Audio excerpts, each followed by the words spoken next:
Start. अस्सलाम वालेकुम। हमारे पास कुछ ऐसे पेशेंट्स आते हैं जो ये कहते होते हैं कि उनके मैदे के अंदर दर्द हो रही होती है। मोस्टली वो अपने एपिगैस्ट्रिक एरिया यानी कि इस वाले हिस्से के ऊपर हाथ लगाते हैं और उसके साथ वो ये कहते हैं कि उनका दिल जो है ना, उसके ऊपर एक बोझन सी महसूस हो रही है। कभी कभी उनको ये कंप्लेन होती है जैसा कि उसको नोज़िया वॉमिटिंग ये वाली भी हो।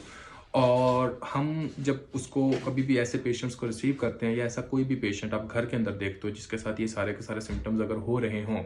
तो मोस्टली हम ये समझते हैं कि ये मैदे की कंप्लेन हो सकती है जिसकी वजह से ये सारे के सारे सिम्टम्स अपीयर हो रहे हैं।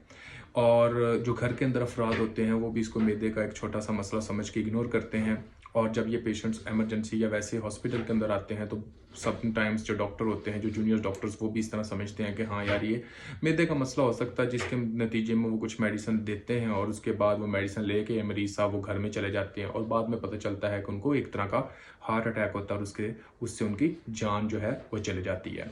अगर हमारे पास कोई भी ऐसा पेशेंट हो जिसके अंदर आप ये देखें कि कुछ ऐसे रिस्क फैक्टर्स पाए जाते हैं, जैसा कि वो स्मोकर है, जैसा कि वो ओबीस है, या इसके साथ साथ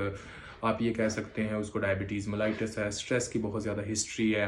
या इनमें से कुछ ऐसे रिस्क फैक्टर्स अगर उसके अंदर पाए जाते हैं और इसके साथ उसको कभी भी इस तरह की कंप्लेन होती है कि उसको यहाँ पर यानी कि एपिगैस्ट्रिक एरिया के ऊपर पेन होती है और उसको दिल जो है वो बोझन सा महसूस कर रहा है, या इसके साथ साथ नोजिया वॉमिटिंग और पसीना आ रहा है। इसके अलावा एक प्रोमिनेंट कंप्लेन ना हो जैसे कि चेस्ट पेन हो रही है या बाजू की तरफ दर्द जा रही है, तो सबसे पहले आपने उसको ऐसे ही ट्रीट करना है कि कहीं ये पेशेंट एमआई का तो नहीं है। क्योंकि अगर आप इस पेशेंट के अंदर एक ईसीजी करवा लेते हैं तो एटलीस्ट उसके अंदर फाइनल पता चल जाता है कि इसको दिल का मसला है कि नहीं है। अगर उसकी ईसीजी बिल्कुल ठीक होती है तो उसको आप मैदे के ट्रीटमेंट के बेस के ऊपर यानी कि गर्ड या फिर एक तरह का कोई भी गैस्ट्राइटिस या जो भी आपका फाइनल डायग्नोज बन रहा हो उसकी बेस के ऊपर आप ट्रीट करके उसको मेडिसिन दे के घर भेज सकते हो। लेकिन एक लम्हे के लिए समझिए कि अगर फॉर एग्जाम्पल आप उसको इस तरह समझ रहे हैं कि उसको कोई गर्ड का मसला है या मैदे का कोई ना कोई इशू है, लेकिन बाद में कोई प्रॉब्लम पता चलती है कि यार उसको मैदे या गर्ड का इशू नहीं था और उसको जो मसला था वो दिल का था, और इस नेग्लिजेंसी की वजह से अगर उसकी जान चले जाती है तो ये बहुत बड़ा इशू होता है। क्योंकि इस तरह के सीन मैंने खुद